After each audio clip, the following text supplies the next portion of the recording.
Wakati hayo yakijiri, Rais William Ruto amewaonya wafanyakazi wa halmashauri ya utozaji ushuru KRA wanaowahangaisha Wakenya wakati wa ukusanyaji wa ushuru. Vile Ruto amewaonya wafanyakazi wa KRA wanaowapotosha Wakenya dhidi ya kulipa ushuru. That the authority urgently undertakes serious and effective culture change throughout the organization and expeditiously adopts and implements the best technologies to facilitate efficient revenue mobilization. I have to be honest with you. I have to be candid because I have a job to do.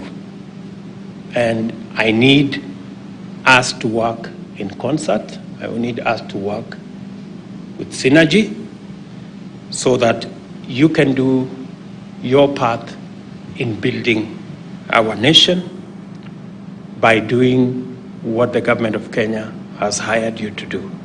It therefore means KRA must stop the tiresome drama of pretending to be fighting with stakeholders over new technology and also you must avoid irritating Kenyans on doing things that are not useful.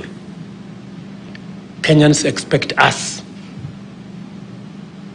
to be efficient, professional, effective.